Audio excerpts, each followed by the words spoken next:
வணக்கம் மக்களே. சீமான் அவர்கள் சமீபத்தில் கொடுத்த பேட்டி ஒண்ணுல நாம் தமிழர் கட்சி ஆட்சிக்கு வந்தா முந்தைய அரசின் கடன்களை நாங்க கட்ட மாட்டோம் அப்படின்னு ஒரு பேட்டி கொடுத்திருந்தாரு. அது பலருக்கு குழப்பமாகவும் பலருக்கு அது கேலிக்குரியதாகவும் மாறி இருந்தது. இதனுடைய உண்மைத்தன்மை என்ன அப்படிங்கறத பார்க்கலாம். ஒரு சர்வாதிகார அல்லது ஊழல் அரசு மக்கள் பெயர்ல வாங்கப்பட்ட கடன் அந்த மக்களுக்கு சரிவர பயன்படாம அவர்களுடைய தனிப்பட்ட செல்வம் சேர்க்கவும் ஆயுதத்திற்காகவும் அடுத்த ஆட்சி அமைப்பதற்கான செலவுக்கும் பயன்படுமானால் அந்த கடன் மக்களுக்கான கடன் இல்ல, அந்த கடனை மக்கள் கட்ட வேண்டிய தேவையும் இல்லை அப்படின்ற கருத்தியல் தான் ஓடிஎஸ் டெப்ட் அல்லது இல்லெஜிட்டிமேட் டெப்ட் அப்படின்னு சொல்லுவாங்க. இந்த கருத்தை 1927ஆம் ஆண்டு அலெக்சாண்டர் நாஹூம் சாக் அப்படின்ற ஒரு சட்ட அறிஞர் விளக்குனாரு. ஆனா இது போன்ற நிகழ்வுகள் இதுக்கு முன்பும் சரி பின்பும் சரி நிறைய நடந்திருக்குது. 1917ஆவது வருடம் ரஷ்ய புரட்சிக்கு பின்னாடி அமைஞ்ச விளாடிமிர் லெனின் அரசு அதற்கு முந்தைய சார் அரசாங்கத்தோட கடனை நாங்க முழுமையா கட்ட மாட்டோம் அப்படின்னு மறுத்துருச்சு. 1959 கியூபா புரட்சிக்கு பிறகு நம்ம சேகுவாராவோட உச்ச நண்பர் புரட்சியாளர் பிடல் காஸ்ட்ரோ அதுக்கு முந்தைய அரசாங்கத்தோட கடனை நாங்க கட்ட முடியாது, எங்களால முழுசாலாம் கட்ட முடியாது அப்படின்னு மறுத்துட்டாரு. அது மட்டும் இல்ல 1923ஆவது வருஷம் கோஸ்டாரிக்கால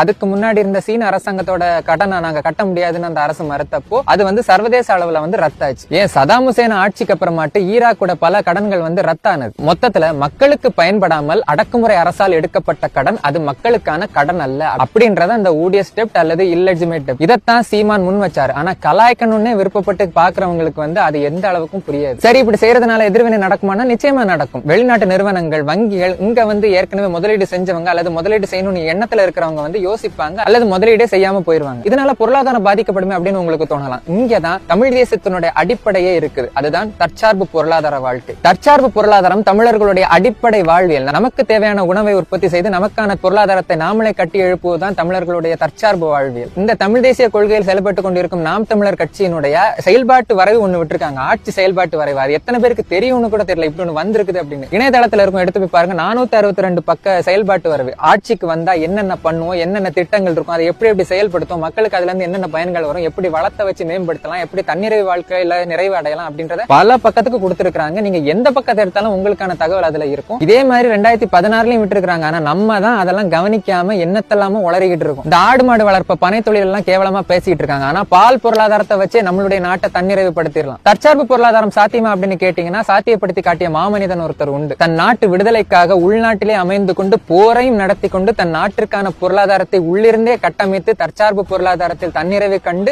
உலக தமிழர்களின் ஒற்றை தலைவன் மேதகு பிரபாகரன் செய்து காட்டியதான் அது. தமிழீழத்தில் தற்சார்பு பொருளாதாரத்தில் ஒரு தனி அரசாங்கமே நடந்து கொண்டிருந்தது. இது தமிழர்களுடைய வாழ்வியலடா. என்னுடைய பனையும் என்னுடைய கடலும் இருக்கும் வரை என்னுடைய பொருளாதாரத்தை நானே கட்டி எழுப்ப முடியும்னு சொன்னவர் மேதகு பிரபாகரன். எப்பவும் ஒருத்தரை கேலி பேசணும்ன்ற எண்ணத்திலே இருக்காம அவர் சொல்ற கருத்தில் என்னன்னு பாருங்க. இதெல்லாம் தெரிய வரப்போ உங்களுக்கும் அந்த புரிதல் வரும். தமிழ் தேசியம் வென்றே தீரும். வெல்க தமிழ்.